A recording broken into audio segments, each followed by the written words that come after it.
কোনো ব্যক্তি বিশেষ বিশেষ কোনো প্ররোচনায় পড়ে যে কোনো মূল্যে বাংলাদেশে একটি সংঘাতের দিকে, অশান্তির দিকে এবং অনৈক্যের দিকে নিয়ে যাওয়ার চেষ্টা করছেন। আমি এই বিষয়টি স্পষ্ট দৃঢ়তার সাথে প্রতিবাদ না করলে বাংলাদেশের হয়তো আগামী দিনে আমাদের কঠিন সমস্যার মুখোমুখি হতে পারে, সে কারণে আমি কথা বলছি।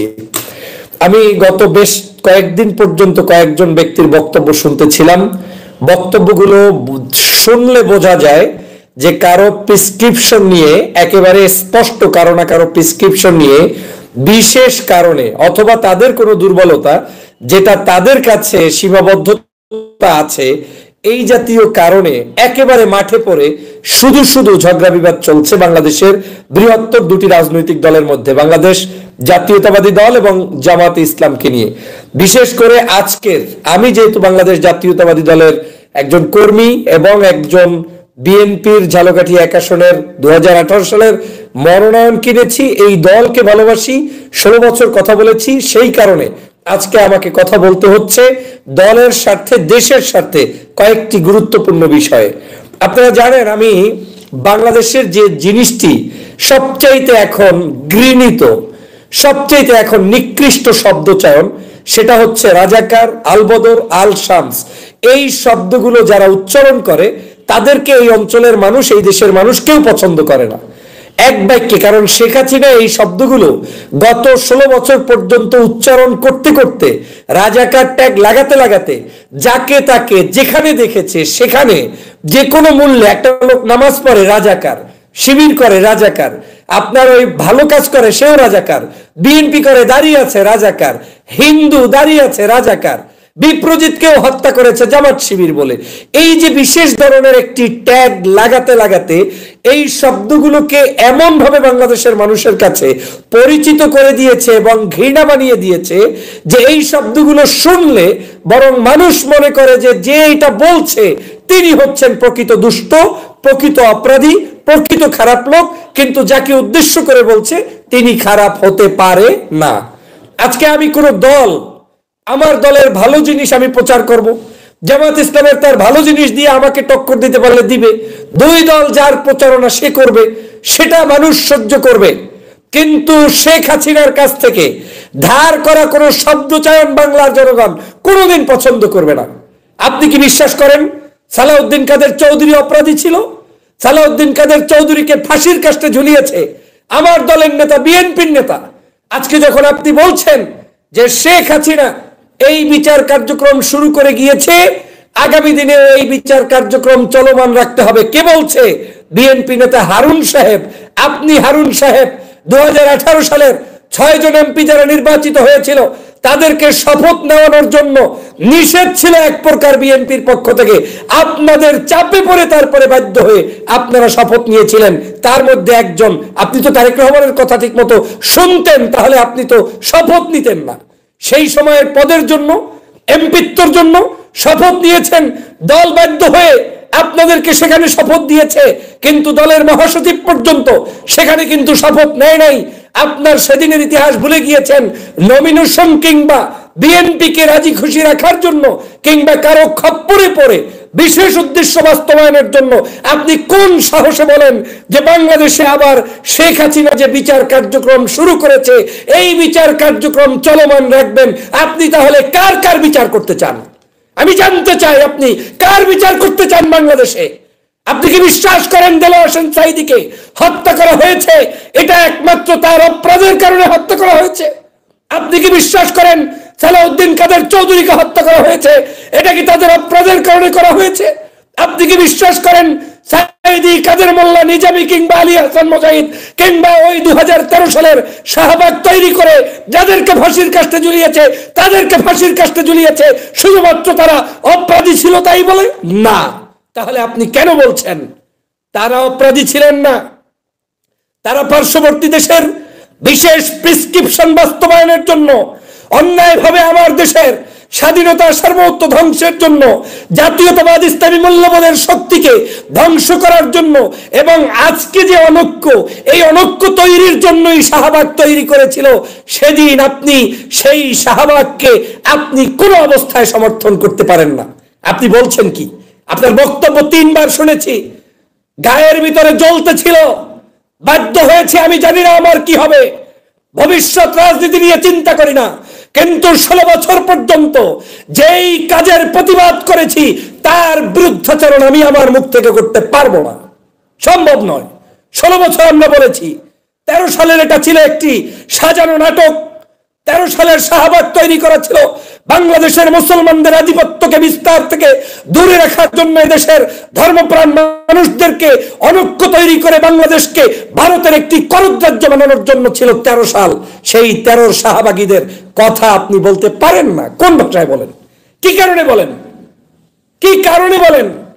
দেশ নেত্রী বেগম খালেদা জিয়া কি ভাষায় কথা বলে, তারেক রহমান সাহেব কি ভাষায় কথা বলে, তাদের শব্দ চয়ন থেকে যদি শিক্ষা অর্জন আমরা না করি, তাহলে এই দলের জন্য আপনারা ক্ষতি করা ছাড়া কোনো উপকার করতে পারবেন না। কেন আপনার কাছে মনে হয় সাইদি সাহেবের মৃত্যুটা খুব ভালো লেগেছে? হ্যাঁ, আপনি যদি বলেন যেই বিচার চালু হয়েছে ওই বিচার চলমান রেখে দমন করতে হবে, তার মানে আপনি যখনই দমন করতে যাবেন আপনি দমন করতে পারবেন না। শেখ হাসিনা দমন করতে গিয়ে ধ্বংস হয়ে গিয়েছে বাংলাদেশ থেকে। আর গত 16 বছরে হাসিনার ধ্বংসের অন্যতম কারণ হয়েছে এদেশের আলিম ওলামার উপরে নির্যাতন করেছে, নিপীড়ন করেছে, জুলুম করেছে, খুন করেছে, গুম করেছে। সে কারণে শেখ হাসিনা ধ্বংস হয়েছে। মনে মনে ভাববেন না আপনার মতো আমার মতো লোকেরা বসেছিলাম বলে শেখ হাসিনার পতন হয়েছে। মোটেও নয়। শেখ হাসিনার পতন হয়েছে একটি আদর্শের উপর ভিত্তি করে। শেখ হাসিনার পতন হয়েছে একটি জুলুমের অবসান ঘটানোর জন্য, জুলুমের প্রতিবাদ স্বরূপ শেখ হাসিনার আজকের পতন হয়েছে। আপনারা সেই শেখ হাসিনার আপনি কি ভাষায় বললেন? আমি একদম হুবহু লিখে রেখেছি। আপনি বলছেন শেখ মুজিব যুদ্ধাপরাধীদেরকে ক্ষমা করে দিয়েছে, তার পরবর্তীতে শেখ হাসিনা বিচার কাজ শুরু করেছে। এই শেখ হাসিনার বিচার কাজ যেটা শুরু হয়েছে এটা আমাদেরকেও চালু রাখতে হবে। কত বড় দৃষ্টতা আপনার! কিসের বিচার কাজ চালু করবেন আপনি?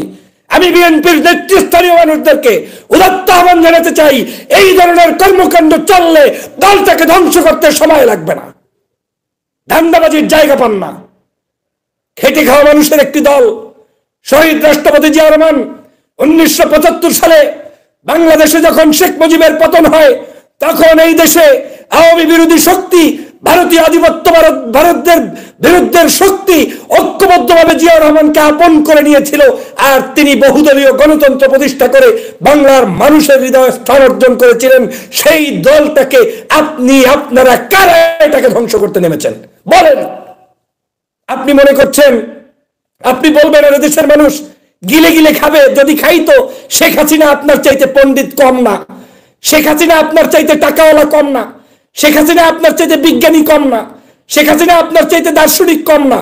বহু অর্থ সম্পদ তিনি ব্যয় করে বহু ধরনের নাটক সিনেমা করেছে, বাংলার প্রত্যেকটি জায়গায় জায়গায় পোস্টারিং করেছে, লিফলেট করেছে, এটা করেছে, সেটা করেছে, নাটক করেছে, সিনেমা করেছে, বহু কিছু করতে চেয়েছে। ইতিহাসকে বিক্রি করার জন্য হেন কোনো কাজ নাই যেটা শেখ হাসিনা করে নাই, পারে নাই, পরাস্ত হয়েছে, পরাস্ত হয়েছে, পরাস্ত হয়েছে। শেখ হাসিনা কি করে নাই বলেন? কান্নাকাটি করে নাই, নাটক সিনেমা করে নাই, নিজে নিজে আগুন ধরিয়ে দিয়ে জামাত শিবিরের নাম বলে নাই, দলটাকে পর্যন্ত নিষিদ্ধ করে নাই, চোখের সামনে দেখেন নাই। আমরা 2001 সালে বিএনপি জামাত ঐক্যবদ্ধভাবে বাংলার মানুষের মুক্তির জন্য তখন জয়যুক্ত হয়েছিলাম। অবশ্যই দুটি দলের মধ্যে ঐক্য দরকার। আর যদি ঐক্য সম্ভব নাই হয়, অন্ততপক্ষে আপনাদের চুপ থাকা দরকার। যাকে খুশি তাকে মানুষ ভোট দিবে, কিন্তু আপনি একটি দলকে আবার শেখ হাসিনার মতো অমুক পন্থী তমুক পন্থী বানাতে গিয়ে দলটার ধ্বংস করা ছাড়া আর কিচ্ছু করতে পারবে না। আমি চ্যালেঞ্জ দিয়ে বলতে পারি, আগামী নির্বাচন যদি এই দুই দল ভিন্নভাবেও করে, যারা যারা অতিরিক্ত পদলেহন করতে গিয়ে ওই যুদ্ধাপরাধী অমুক ইস্যু তমুক ইস্যু ট্যাগ লাগিয়ে লাগিয়ে কথা বলছেন, ধানের শীষ প্রতীক নিয়ে আসলেও আপনারা অন্তত জয়যুক্ত হতে পারবেন না। বিএনপি হয়তো ক্ষমতায় যাবে, কিন্তু আপনাদের মতো দালালরা যারা এদেশের বিভাজন সৃষ্টি করতে চায়, আলেমদের মধ্যে অনৈক্য তৈরি করতে চায়, ধর্মপ্রাণ মানুষদেরকে 13 সালের শাহবাগীরা খুন করেছে সেটাকে যারা সাফাই গাইতে চায়, তারা অন্তত পক্ষে জয়যুক্ত হতে পারবেন না। আমি চ্যালেঞ্জ দিয়ে দিলাম, পারবেন না। যদি পারতো শেখ হাসিনা গণভবনে থাকতে পারত। ফাইজলামির জায়গা পান না। ফাইজলামি করতে আসছেন নাকি এখানে? ধান্দাবাজি করতে আসছেন নাকি এখানে? বাংলাদেশের শেখ হাসিনার শিখানো কোন শব্দ চয়ন বাংলাদেশের কোন রাজনীতিবিদ উচ্চারণ করবেন না। শেখ হাসিনা দেশের অধঃপতন, শেখ হাসিনা বাংলাদেশের মানুষের মুক্তি করে নাই, তাদের জন্য একটি অভিশাপ, তাদের জন্য একটি জাহান্নাম। সেই জাহান্নামের উদাহরণ নিয়ে আসছেন। হ্যাঁ, ধান্দাবাজি করেন। আপনি আবার বলছেন আল কোরআনের আলো ঘরে ঘরে জ্বলো। আমি কোট করে বলছি, আপনার কি সমস্যা? আল কোরআনের আলো ঘরে ঘরে জ্বলো, এটা আপনার দলের, আমার দলেরও মিছিল হলে সমস্যা কোথায়? আমি কোরআনকে বিশ্বাস করি, হাদিসকে বিশ্বাস করি, আমি ইসলাম ধর্মের পক্ষে আমি কথা বলবো। আমি বিএনপি করে যদি আল কোরআনের আলো ঘরে ঘরে জ্বলো এই স্লোগান দিতে না পারি, তাহলে এর চেয়ে ধান্দাবাজি আর কি হতে পারে? ফাইজলামি করেন। ছাকা চৌধুরীর সন্তান এক জায়গায় নারাই তাকবীরের মিছিল দিয়েছিল, কিছু সুশীলের শরীরের মধ্যে জ্বলন্তি ছিল, কিন্তু ওই মিছিলের পক্ষে কত লক্ষ মানুষ আর আপনার জ্বলন্তির কত লক্ষ মানুষ, সেটা দেখেন। এই সব কাজ করবেন না। আমাদের 31 দফা কর্মসূচি আছে, জাতির কাছে 31 দফা নিয়ে চলুন, জাতিকে বুঝান। জামাতের 40 দফা আছে, 40 দফা নিয়ে তারা থাকুক। আপনার 31 দফা জনগণ পছন্দ করলে আপনাকে আমাকে গ্রহণ করবে, ওনাদের 40 দফা জনগণ পছন্দ করলে ওনাদেরকে গ্রহণ করবে। আপনারা তো ভয় কিসের? আপনি কেন এখনো আবার শেখ হাসিনার সেই যুদ্ধপ্রতি এই ইস্যু ট্যাগ লাগিয়ে বাংলার মানুষের মধ্যে বিভাজন তৈরি করতে চান? তার মানে আপনার মতো লোকেরা সংসদে আসলে আবারও এই দেশের মানুষের উপরে জুলুম অত্যাচার করতে চান। আমি দলকে বলবো এই মানুষ থেকে দূরে রাখতেই হবে দলকে। যদি না রাখেন করুণ পরিণতি হবে আমাদের। আমি এই দল করি বিদায় আজকের বুক ফাটা রক্ত নিয়ে এই কথা বলতে হচ্ছে। আপনি বলছেন আল কোরআনের আলো দিয়ে অন্য মিছিল করে, মিছিল আপনার সমস্যা। আপনি বলছেন মাদ্রাসা স্কুল কলেজে জামাত শিবিরের লোকেরা চাকরি করে, তারা নাকি ঠিক মতো চাকরি করে না, তারা নাকি ধান্দাবাজি করে, তারা নাকি ক্লাস ফাঁকি দেয়। কোথায় শুনেছেন আপনি? এ সকল মিথ্যা বক্তব্য দিয়ে আমাদেরকে বিতর্কিত করার কোনো প্রয়োজন নাই। সত্য কথা বলেই মানুষের হৃদয় অর্জন করা সম্ভব। শহীদ রাষ্ট্রপতি জিয়া রহমান স্বাধীনতার ঘোষক, বাংলাদেশের প্রথম একজন ব্যক্তি যিনি বহুদলীয় গণতন্ত্র প্রতিষ্ঠা করেছেন। এর চাইতে বড় সাইনবোর্ড বিএনপির প্রয়োজন নাই। আমাদের এখন পর্যন্ত দেশনেত্রী বেগম খালেদা জিয়া আছে, যিনি জাতীয় ঐক্যের প্রতীক, যিনি বাংলাদেশের প্রত্যেকটি মানুষের হৃদয়ের প্রতীক। আমাদের এখন পর্যন্ত জননেতা জনাব তারেক রহমান আছে, যিনি জিয়াউর রহমানের আদর্শ উজ্জীবিত একজন সন্তান। তাদের মতো আইডিওলজি, আইডেন্টিটি থাকতে আমাদেরকে ধার করা শেখ হাসিনার শব্দ চয়ন দিয়ে রাজনীতি করতে হবে। পেয়েছেন কোথায়? আপনি খালেদা জিয়ার ত্যাগের কথা জনগণকে বলুন। আমি খালেদা জিয়ার দেশনেত্রীর ত্যাগের কথা বলবো, 3 বারের প্রধানমন্ত্রী তার কথা বলবো, তাকে বাড়ি থেকে তাড়িয়ে দেওয়া হয়েছে সেটা বলবো, তাকে জেলের মধ্যে নেওয়া হয়েছে সেটা বলবো, তার উপরে অত্যাচার হয়েছে সেটা বলবো। আপনি কত কথা আছে, সেই কথা না বলিয়া কুচুর মুচুর করিয়া করিয়া পিছনের দরজা থেকে ওখানে গুতাগুতি, এখানে গুতাগুতি, এত সমস্যা কিসের? আপনি আবার বলছেন আপনার এলাকায় শামীম সাঈদী না সাঈদী গিয়েছে, কোন এক প্রার্থীকে পরিচয় করিয়ে দিয়েছে। মেয়া এইসব ভণ্ডামি বন্ধ করতে হবে। প্রার্থী পরিচয় কি সাঈদী সাহেব দেয় নাই? সাঈদী সাহেব যখন জামাত ইসলাম করত তখন তো অনেকেই সমালোচনা করতেন, উনি যদি দল না করে তাহলে আরো ভালো হইতো। এখন সাঈদী সাহেব নাই, এখন আবার অনেকে আজহারির সমালোচনা করেন, বলেন যে আজহারির চাইতে সাঈদী ভালো ছিল, আজহারি সাহেব কিছু করে না। আরে সাঈদী জামাত কইরা ভালো ছিল আর আজহারি কিচ্ছু করে না, তারপরেও খারাপ হয়ে গেছে। এর অর্থই হচ্ছে আদতে আপনি কোন ধরনের ইসলামিক স্কলারদেরকে হৃদয় থেকে পছন্দ করেন না। যখন সে মাইনাস হয়ে যায় তখন তার পক্ষে দাঁড়ান, আর যখন সে উপস্থিত থাকে তখন তার বিরুদ্ধাচরণ করেন। এগুলা দুই চরিত্র, এগুলা জাতি জানে। এই জাতিকে এই ধরনের মিথ্যাচার করে রাজনীতি করা যাবে না। কোন সাহসে এই ধরনের কথা বলেন? মনে রাখা উচিত এই দেশের মানুষ এই যে শেখ হাসিনাকে বিদায় করেছে, এই বিদায়ের পিছনে প্রথম কারণ হচ্ছে আমরা সবাই মিলে এই ফ্যাসিবাদের জুলুম অত্যাচার থেকে বাঁচার জন্য, এবং যারা সবচাইতে বেশি জুলুমের শিকার ছিল তাদের কারণেই আজকের এই স্বাধীনতা। আমরা অবশ্যই বাংলাদেশের সর্ববৃহৎ দল বিএনপি আগামী দিনের বাংলাদেশের কর্ণধার হোক, কোনো সমস্যা নেই। জামায়াত ইসলাম তাদের রাজনীতি নিয়ে মাঠে এসেছে, মানুষের ভালোবাসা পেয়ে তিনি যদি ভালো কিছু করতে পারে কোনো সমস্যা নেই। আমরা শেখ হাসিনা থেকে মুক্ত হয়েছি, এর চেয়ে বড় অর্জন আর কিছুই হতে পারে না। আজকে কত কথা বলবো, আপনি সেই সকল মানুষদেরকে বলছেন উগ্র, ধর্মান্ধ, ধর্ম ব্যবসায়ী। ধর্ম ব্যবসার কি বুঝেছেন আপনি? এই শব্দগুলো করে করে শেখ হাসিনার গুষ্ঠ শুদ্ধ পালাতে হয়েছে। আমার কেন জানি ভয় হয় আপনার এই সকল শব্দ চয়নের কারণে আজকে আপনি দেশমাতাকে কলঙ্কিত করছেন, খালেদা জিয়ার ইজ্জত সম্মানকে নষ্ট করছেন, তারেক রহমানের আদর্শকে ধ্বংস করছেন, এবং তার পরিণতি আপনি নিজেও ধ্বংস, পাশাপাশি এই মানুষগুলোকেও আপনারা নষ্ট করার জন্য, শেষ করার জন্য উঠে পড়ে লেগেছেন। আমার মনে হচ্ছে এটা এমনি না, কারো না কারণ দালাল হয়ে গেছেন, কারো না কারো এজেন্ট হয়ে গেছেন, অথবা যখন বুঝতে পেরেছেন যদি টিকে থাকতে হয়, মনে হয় এইরকম উল্টা বললেই আমি খুব খাসবি এমপি হয়ে যাব, উল্টা বললে খাসবি এমপি হইয়াও নসিবে না থাকলে এমপি হইতে পারবেন না। অতএব সৎ পথে চলুন। কোরআন হাদিসের তো মাঝে মাঝে খুব বেশি সংসদে দাঁড়িয়ে দাঁড়িয়ে অনেক কথা বলতেন, এখন একেবারে সব শেষ হয়ে গেছে। সহ্য করতে পারলেন না মাত্র 6 মাস, ধৈর্য ধরতে পারলেন না মাত্র 6 মাস। দেশটা এখন পর্যন্ত সুষ্ঠুভাবে স্বাধীন হয় নাই। আমাদেরকে ঐক্যবদ্ধ যখন থাকা দরকার, সেই ঐক্যের মধ্যে ফাটল সৃষ্টি করতে আপনারা কারা আসছেন? শোনেন, আপনাকে যারা তালি দেয় এরা আপনার বন্ধু নয়। আপনাকে আমি ধরিয়ে দিচ্ছি, আমি আপনার প্রকৃত বন্ধু। জনগণের বাস্তবতা, এদেশের জনগণের সেন্টিমেন্টকে ক্যারি করার চেষ্টা করুন, এদেশের জনগণকে বোঝার চেষ্টা করুন। জনগণকে ভিন্নভাবে ভিন্ন জায়গায় নিয়ে আপনি কথা বলবেন না।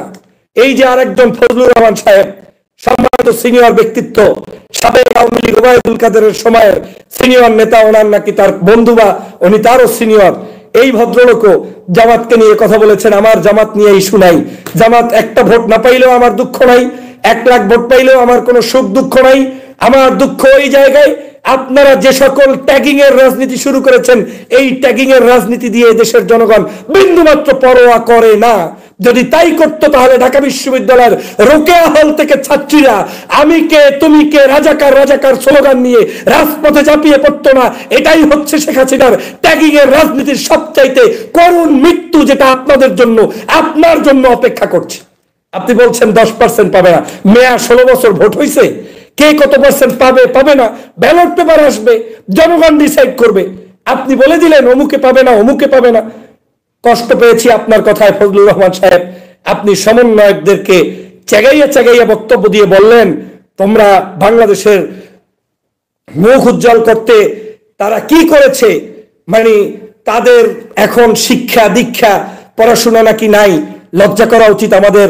আজকের গতকালকের দেশনেত্রী বেগম খালেদা জিয়া বিদেশে গিয়েছে চিকিৎসা নিতে আমার দেশের এই শহীদের রক্তের উপরে ভিত্তি করে।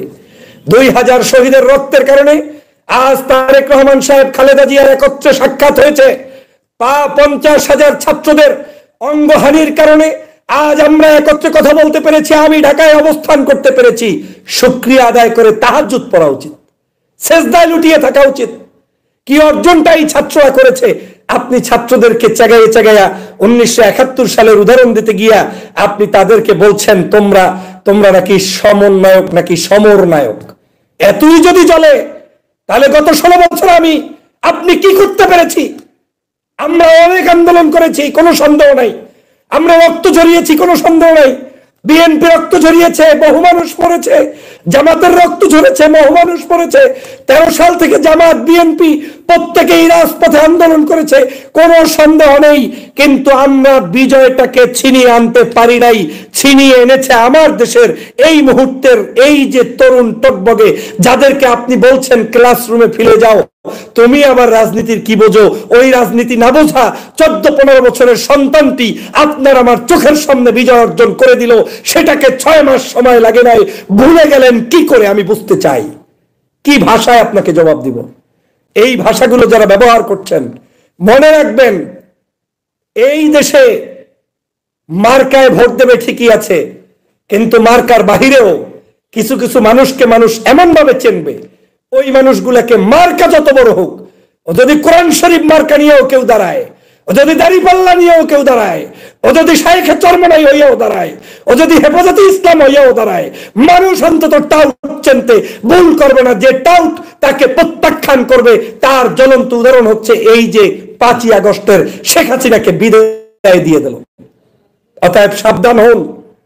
আমার এই কঠিন কথাগুলো তাদেরই পছন্দ হবে যারা দেশকে ভালোবাসেন, যারা 16 বছর নির্যাতিত ছিলেন, যারা অপমানের শিকার ছিলেন, যারা রাজনীতিতে বাংলাদেশে শেখ হাসিনার কারণে একটাবার এদেশে মিছিল মিটিং করতে পারেননি, তাদের পছন্দ হবে। আর যারা নতুন বাতাসে আপনি এখন নতুন করে চাকরি বাকরি স্বার্থ এমপি মন্ত্রী মিনিস্টার হওয়ার জন্য ধান্দাবাজিতে ব্যস্ত, আপনার পছন্দ হবে না। কারণ আপনি এখন ভাবতেছেন টিকিট পাইলেই আমি একটা কিছু হব, টিকিট পাইলেই অনেক কিছু হবে না, তার প্রমাণ হয়েছে 5 তারিখ। অতএব সাবধান হয়ে যান। আপনাদের এই বক্তব্যগুলো কাদা ছড়াছড়ি ছাড়া আর কিছু নয়। আমরা 1971 সালকে শ্রদ্ধা করি।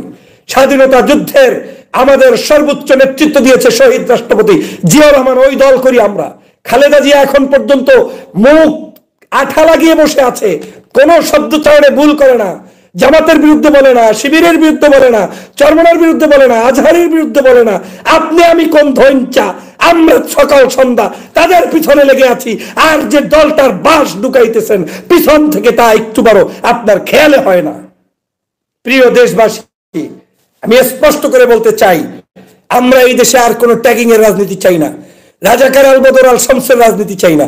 আর আসেন না, দেখি আপনার কত বড় সাহস। যারা যারা আগামী দিনে এই যে 2013 সালের মৃত্যুকে আজকে যারা ছাপাই গাবেন, প্রত্যেককে বাংলাদেশের সীমানা থেকে বের করে দেওয়া হবে। বাংলার জনগণ ঐক্যবদ্ধভাবে তাদের বিরুদ্ধে দাঁড়াবে। লজ্জা করা উচিত। আমার দলের নেতা সালাউদ্দিন কাদের চৌধুরীকে হত্যা করা হয়েছে। কোথায় আপনার কথা? বিবৃতি আছে? জানাজায় যেতে পেরেছেন? প্রতিবাদ করতে পেরেছেন? আপনি ওই যে আওয়ামী লীগ শিখাই দেবে। আরে আওয়ামী লীগ কি শিখাবে আমাকে? আওয়ামী লীগ গত এই 16 বছর পর্যন্ত একটা রাজাকারের তালিকা করতে পারে নাই, একটা মুক্তিযুদ্ধের তালিকা করতে পারে নাই। ওদের মুক্তিযোদ্ধা মন্ত্রীকে জিজ্ঞাসা করা হয়েছে তালিকা কোথায়, তিনি বলছেন তালিকা করলে আত্মীয় স্বজন চলে আসে, রিকোয়েস্ট চলে আসে, খুঁজতে গেলে আশেপাশের লাখ বেজে যায়, তালিকা প্রকাশ করা যাচ্ছে না। তো যারা তালিকা প্রকাশ করতে পারে নাই, এতটুকু বিবেক নাই, শুধুমাত্র স্বার্থের কারণে আওয়ামী লীগ এই মানুষগুলোকে হত্যা করেছে। পৃথিবীর কোন মানুষ যদি বলে ওই মানুষগুলো অপরাধী, আমি তাদেরকে প্রতিবাদ করবই করব, কারণ তারা অপরাধী ছিল না, তাদেরকে ভিন্ন ট্যাগ লাগিয়ে আজকে হত্যা করা হয়েছে। অতএব এটা সত্য কথা, দিবালোকের মতো সত্য।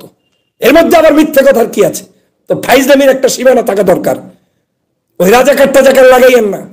ভিন্ন কথা বলেন, আদর্শ প্রচার করেন, উন্নয়নের কথা বলেন, স্বপ্ন দেখান, যুবক তরুণদের চাহিদার কথা বলুন, দেশ গঠনের নেতৃত্বের কথা বলুন, আগামী বাংলাদেশকে গঠন করার কথা বলুন, যুগকে কাছে টানার চেষ্টা করুন, ছাত্রদেরকে বুকে টানার চেষ্টা করুন, জুলাই বিপ্লবে আহত নিহত ভাইদের পাশে দাঁড়ান, তাদেরকে সংবর্ধনা দেওয়ার চেষ্টা করুন। যারা দেশের জন্য লড়াই করেছে, আপনার ভিন্ন মতের হলেও তাদেরকে অন্তত বুকে টেনে সার্টিফিকেট দিন, সংবর্ধনা দিন, নাগরিক অভ্যর্থনা দিন, তাহলেই জনগণ আপনাকে আমাকে গ্রহণ করবে। আর আমরা যদি শুধু শুধু অনৈক্য করি, কোনো লাভ নাই। এগুলা পাশের দেখের ট্যাবলেট গিলেছেন মাত্র। ওরা এটা বহু বছর পর্যন্ত চেয়েছে এদেশের শক্তিশালী রূপকে বিচ্ছিন্ন করতে। হ্যাঁ, আপনি বলতে পারেন যে তাহলে কি আমরাই অপরাধী? না, আপনি অপরাধী না। জামাত ইসলামের কোন একজন লোক যদি বলে কি জানি আপনার আগে খাইছে এক গ্রুপ, এখন খাইছে এক গ্রুপ, আপনি মাথায় টানিয়ে নেন কেন? আপনি আরো উল্টা বলবেন, আগে খাইছে এক গ্রুপ, আগার আগামীতে জামাত ক্ষমতায় যাইতে চায়, জামাত যাতে না খাইতে পারে, আগার আগামীতে চরমনাই ক্ষমতায় যাইতে চায়, চরমনাই যাতে খাইতে না পারে, বিএনপি ক্ষমতায় যাইতে চায়, বিএনপি যাতে খাইতে না পারে, সেই জন্য বলেছে, আমাকে বলে নাই। আপনি কেন কাঁধে টেনে নেন? এইসব কাঁধে টেনে টানতে টানতে বন্ধুর সংখ্যা কমে যাবে, শত্রুর সংখ্যা বৃদ্ধি পাবে, আর শত্রুরা তখন নখ টাকাবে আর আপনার অধঃপতন হবে। সহজ সমীকরণ। দেশ চিনতে হবে। বাংলাদেশের এখন উত্থান হচ্ছে, দেশপ্রেমিক নাগরিকের উত্থান। বাংলাদেশের এখন যুব সমাজের চাহিদা হচ্ছে, ওই ট্যাগিং বিশ্বাস করে না। তারা এখন সৎ আদর্শবান মানুষ চায়। সৎ যেখানে থাকবে সেখানে যাবে। আপনি সৎ মানুষ দেন, আপনার পাশে আমি থাকবো। আমার দলের মধ্যে সেজন্য বারবার বলেছি, আমার দলের 300 আসনে আপনি 300 দেশপ্রেমিক, 300 সত্যিকার দেশের মানুষের পক্ষে, ধর্মীয় মূল্যবোধের পক্ষে, ইয়াং জেনারেশনদেরকে বোঝার মতো যোগ্যতা দক্ষতাওয়ালা লোক নিয়োগ দেন। আপনি দলে দলে আপনাকে মানুষ ভোট দিয়ে নির্বাচিত করবে। আপনি সেটা করবেন না। ওই 2-4 জনের স্বার্থে যদি ভিন্ন কিছু করেন, কোনো লাভ হবে না। সংস্কার, রাষ্ট্র সংস্কার হলেই হবে না, সংবিধান সংস্কার দিয়ে কাজ হবে না, নির্বাচন সংস্কার দিয়ে কাজ হবে না। সবার আগে আমি যদি আমাকে সংস্কার করতে পারি, আমার দলকে করতে পারি, তাহলেই প্রকৃত সংস্কার হবে। তারপরে জনগণ আমাকে বিশ্বাস করবে। একটা কথা স্পষ্ট বলে দিতে চাই, বাংলাদেশের কোনো ধর্মীয় ব্যক্তিদেরকে নিয়ে কেউ কথা বলার চেষ্টা করবেন না। কিচ্ছু থাকবে না, আপনাদের কিচ্ছু থাকবে না। মানুষকে শুধু শুধু ওই ধরনের কথা বলে তারপরে আপনারা এই ধরনের কথা বলার চেষ্টা করবেন না। যদি করে থাকেন তাহলে ভুল হবে, ভুল হবে, ভুল হবে। আমাদের এই বাংলাদেশের দল মত নির্বিশেষে আসুন, ঐক্যবদ্ধ বাংলাদেশ কিভাবে গঠন করা যায়, ঐক্যবদ্ধ বাংলাদেশ কিভাবে গঠন করা যায়, আমাদের সবাইকে সেই দিকে ধাবিত হতে হবে। আগামীতে যারাই এই ট্যাগিং এর রাজনীতি করবেন তারা কিন্তু ভুল করবেন। প্রিয় সহযোদ্ধা ভাইরা, আসুন আমরা একটা স্পষ্ট বার্তা দেই, আগামীর বাংলাদেশ আমরা শেখ হাসিনার কোনো শব্দ, কোনো উচ্চারণ আমরা করব না। শেখ হাসিনা যা শিখিয়ে গিয়েছে সেটা আমরা বলবো না, আর এগুলো মানুষ পছন্দও করে না। আরে স্বাধীনতার 53 বছর পরে এখন আবার কিসের যুদ্ধাপরাধী, কিসের স্বাধীনতা বিরোধী? আমার দেশে যারা আছে সবাই মুক্তিযোদ্ধা, আর 24-এর মুক্তিযোদ্ধা বিরোধী যারা ছিল তাদেরকে আজকে সবার আগে দেশ থেকে বিতাড়িত করেন, তার আগে অন্য কোনো চিন্তা করার দরকার নাই। প্রিয় ভাইরা, আসুন সবাই মিলে ঐক্যবদ্ধভাবে এই দেশকে এগিয়ে নিয়ে যাব। আমি আমার দলের গুণকীর্তন করব, আপনি আপনার দলের গুণকীর্তন করেন, দেশকে এগিয়ে নিয়ে যান। কিন্তু কেউ কোনো ফাসাদ সৃষ্টি করবেন না। অনৈক্য সৃষ্টি করলে দেশ ভালো থাকবে না, দেশের পরিস্থিতি ভয়াবহ। পাশের রাষ্ট্রটি এখনো বসে বসে নকটা কাটছে, শেখ হাসিনার ষড়যন্ত্র চলমান আছে। এই চলমান ষড়যন্ত্র রুখতে হলে ঐক্যের বিকল্প নাই, ঐক্যের বিকল্প নাই, ঐক্যের বিকল্প নাই। আরে আমার চোখের সামনে ইমাম সাহেব আমাকে গালি দিলে আমার সমস্যা কি? আলেম সাহেব ওয়াজ করলে সমস্যা কি? এই কথাই বারবার বলেছি।